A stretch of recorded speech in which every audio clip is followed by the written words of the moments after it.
Good morning student. तो चलिए आप लोग की पाठ्य पुस्तक बसंत के 5वें अध्याय को देखते हैं। यह एक निबंध है जिसका शीर्षक है मिठाई वाला। तो पहला प्रश्न देखते हैं। मिठाई वाला अलग चीज़ें क्यों बेचता था, वह महीनों बाद क्यों आता था? तो उत्तर क्या है कि मिठाई वाला अलग चीज़ें इसलिए बेचता था क्योंकि वह बच्चों का सानिध्य प्राप्त करना चाहता था। उसके बच्चों पत्नी की असमय मृत्यु हो गई थी। वह अपने बच्चों की झलक इन गली के बच्चों में देखता था, इसलिए वह बच्चों की रुचि की चीज़ें बेचा करता था। वह बदल बदल कर बच्चों की चीज़ें लाया करता था, इसलिए उसके आते ही बच्चे उसे घेर लिया करते थे। वह बच्चों की फरमाइशें पूरी करता रहता था। वह कई महीनों के बाद आता था क्योंकि उसको पैसों की लालच नहीं थे। इसके अलावा वह इन चीज़ों को तैयार करवाता था तथा बच्चों की उत्सुकता को बनाए रखना चाहता था। रीजन ये था कि मिठाई वाला जो था उसके बच्चे और पत्नी की असमय मृत्यु हो गई थी, तो वो दुखी रहता था। तो इन बेचता था ये सामान, मिठाई हुआ, खिलौने हुए, बांसुरी हुई, और बच्चों का सानिध्य प्राप्त करना था। इन बच्चों में अपने बच्चों की झलक देखता था, इसलिए अलग अलग चीज़ें बेचता रहता है कि बच्चों की रुचि बनी रहे, ठीक बच्चों का सानिध्य उसे मिलता रहे। मिठाई वाले में वे कौन से गुण थे जिनकी वजह से बच्चे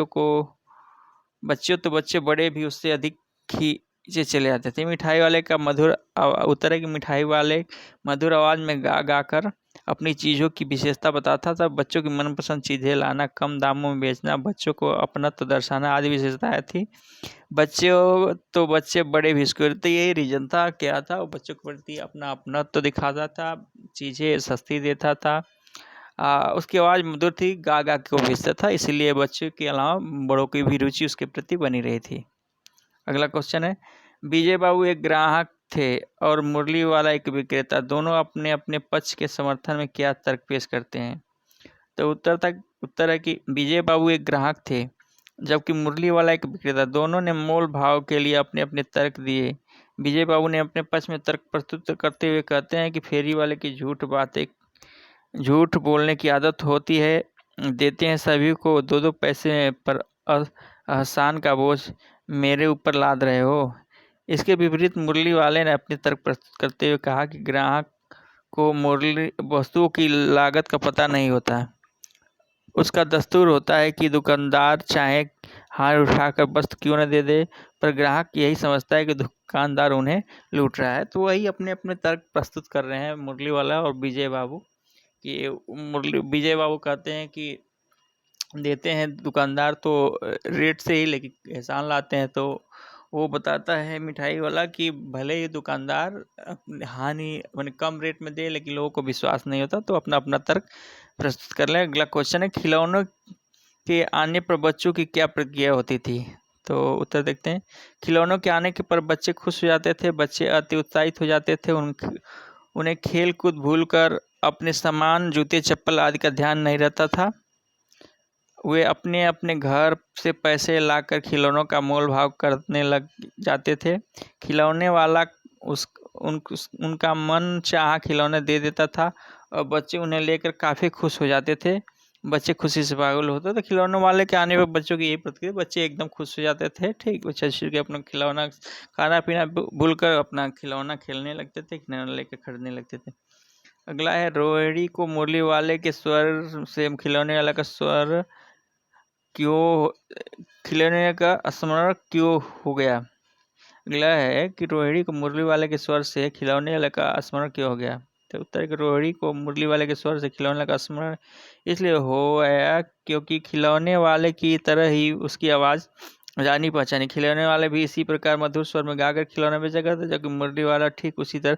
दोनों, चूंकि एक ही व्यक्ति पहले खिलौना बेचता था फिर बाद में मुरली, तो रोहिणी उनको पहचान लेती है आवाज़ से, क्योंकि खिलौने वाला भी गा गा कर खिलौना बेचता था, मुरली वाले भी गा गा कर अपना मुरली बेचता था।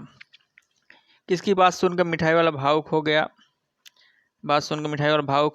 उसने अपने इस व्यवसाय को अपनाने का क्या कारण बताया है? रोहिणी की बात सुनकर मिठाई वाला भावुक हो गया। वह अपने बताया कि अपने नगर का एक प्रतिष्ठित व्यापारी था। मकान, व्यवसाय, गाड़ी, घोड़े, नौकर चाकर सभी कुछ था। स्त्री थी, छोटे छोटे 2 बच्चे थे। मेरा वह सोने का संसार था। उसके पास खुद सुख के सभी साधन थे। स्त्री और छोटे बच्चे भी थे। ईश्वर की लीला सभी को ले गई। उसने इन व्यवसायों को अपनाने के लिए ही कारण बताया, रीजन बताया कि मैं इस व्यवसाय के माध्यम से खोए बच्चों को खोजने निकलता हूँ। इन हंसते खुशते उछलते बच्चों में अपने बच्चे की झलक देखता हूँ। तो बस यहीं तक लिखिएगा। यही तर्क देता है मिठाई वाला, यही बात करता है, रोहिणी से बात करके भावुक हो जाता है। यही सब बात है कि मैं इस व्यवसाय को अपनाने के पीछे यही था कि बच्चों का सानिध्य प्राप्त होता है। इन बच्चों में अपने बच्चों की झलक देखता हूँ। अगला क्वेश्चन है कि अब इस बार ये पैसे न लगा कहानी में, अंत मिठाई वाले ने ऐसा क्यों कहा। अब इस बार ये पैसे न लगा कहानी के अंत मिठाई वाले ने ऐसा क्यों, क्योंकि उत्तर देखिए, मिठाई वाले के जीवन का रहस्य कोई नहीं जानता था, लेकिन जब उसके अपने जीवन की सारी गाथा दादी और रोहिणी को बताई तो उस समय रोहिणी के छोटे छोटे बच्चे चुनमुन आकर मिठाई मांगने लगे।